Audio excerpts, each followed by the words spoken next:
Hey everybody, Shadow Ninja here and welcome back to Rage Quit. We are finally coming back to For Honor because of the new season, Age of Wolves, celebrating a year since its release.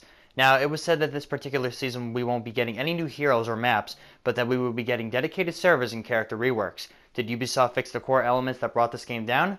Well, let's find out. First, we'll talk about the dedicated servers. I really don't notice a huge difference. I do know that whenever there's not enough players to start another match, the game will throw you into another one. But when people drop in and drop out of the game, it kind of freaks out and often freezes entirely, forcing me to exit and try again. But on the other hand, I'm finding games a lot faster, so good on the devs for putting this in. A new game mode came out with this update called Test Your Mettle. Basically, it's deathmatch versus the bosses in the main campaign. When I saw the trailer for this, I thought it was an arena where bosses would drop in one by one, basically reenacting the story mode fights, and if you finally beat Apollyon, you get a cool little reward at the end, but that's not the case. For completing matches during the season, you can get exclusive loot such as character shaders, emotes, symbols, embosings, and some exclusive armor. The new armor is kind of meh.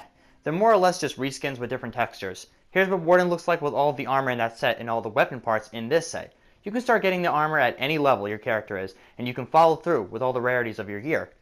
You can even get this cool little mask that lets you look like Apollyon for a second. I'll put it up on the screen. Another thing they added is called strategy points on the war map. Basically, they are little bonus locations that give you extra XP or extra troops if you defend them, so it makes everyone more likely to place their soldiers more carefully. The devs also did some reworks with various characters such as Kensei, Conqueror, Nobushi, and the Highlander, giving some additional movesets to some characters, which is good to keep everything fresh and new.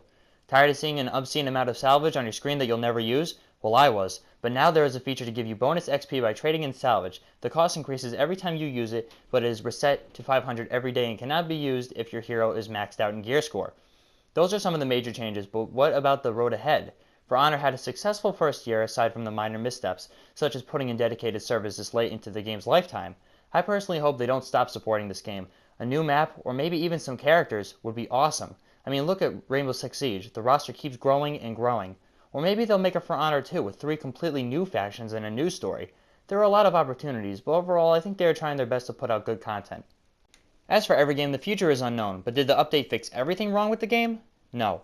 But the combat seems a lot more smooth, and it's becoming the game it was supposed to be at launch. That's all I have for you guys. If you play For Honor, don't forget the double points weekend. And I hope you guys like this video. I will see you on the next one. Oh no, you're gonna kill your dog! Yes! Alright, what's cute?